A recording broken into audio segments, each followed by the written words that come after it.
बैतूल करणी सेना परिवार के प्रमुख जीवन सिंह शेरपुर के आगमन पर राजपूत समाज ने अपनी अभूतपूर्व एकजुटता और ताकत का भव्य प्रदर्शन किया। जन क्रांति न्याय आंदोलन के तहत 21 दिसंबर 2025 को हरदा में होने वाले महाआंदोलन के निमंत्रण को लेकर जीवन सिंह शेरपुर बैतूल पहुंचे, जहां जिले भर के राजपूत समाज ने उनका जोरदार स्वागत किया। शहर में विशाल रैली निकालते हुए राजपूत समाज के युवाओं और वरिष्ठजनों ने अपनी उपस्थिति और शक्ति का ऐसा प्रदर्शन किया जिसने पूरे जिले में अलग ही उत्साह का वातावरण बना दिया।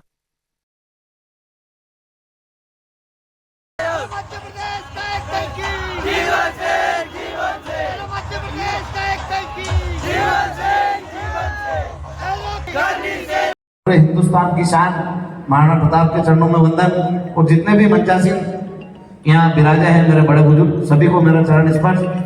और जितनी भी मातृशक्ति है सभी को भी प्रणाम। युवा साथियों को सभी को जय माता दी। जय माता।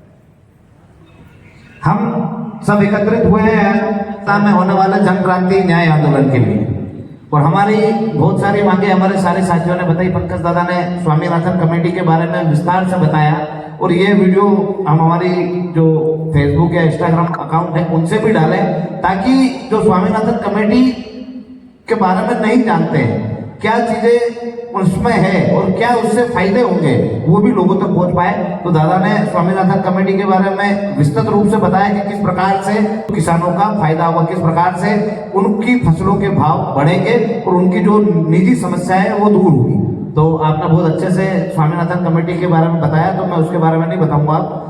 आपको 21 सूत्री सारी बातें पता है, पर अभी जो वर्तमान परिवेश है ये समझना आपको और हमको पड़ेगा कि हमने इस देश के लिए, इस लोकतंत्र के लिए हमारी 565 रियासतों का विलय किया, और हम चाहते क्या थे कि इस देश का हर एक व्यक्ति सुखी रहे, शांति से रहे। और यदि उसको लगता है कि वो हमारे राजतंत्र में सुखी नहीं है तो इस लोकतंत्र की स्थापना करें। तो हमारे राजाओं ने 1 मिनट नहीं लगाया, अपने राजपाटों का विलय कर दिया, अपने खजाने दे दी, अपनी सेनाएं दे दी, इसके लिए, इस एक देश के लिए।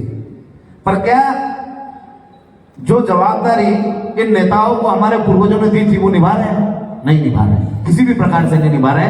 हमेशा से इस लोकतंत्र को समाप्त करके अब वो उनका शासन चलाना चाहते हैं, और हम उसके विरोध में हैं। हम किसी को अपनी मनमानी नहीं करने देंगे, किसी को इस लोकतंत्र को समाप्त नहीं करने देंगे, क्योंकि इस लोकतंत्र की स्थापना के लिए हमारे पूर्वजों ने बलिदान दिए, हमारे पूर्वजों ने रियासतें दान दिए, खजाने दान दिए, सेनाएं दी, जब ये एक देश बना और एक लोकतंत्र बना। और इसे समाप्त हम किसी को नहीं करने देंगे। हम इसकी रक्षा के लिए, और ये संविधान जो लिखा गया था, इस संविधान की रक्षा के लिए हम लड़ेंगे। और हमारी जो लड़ाई है उस संवैधानिक मूल्यों को साथ में रखकर, इस देश की एकता और अखंडता को ध्यान में रखते हुए इस देश की लड़ाई को, इस राष्ट्र की लड़ाई को हम लड़ रहे हैं। 21 सूत्री जो मांगे हैं इस राष्ट्र की है। आज से 4 दिन पहले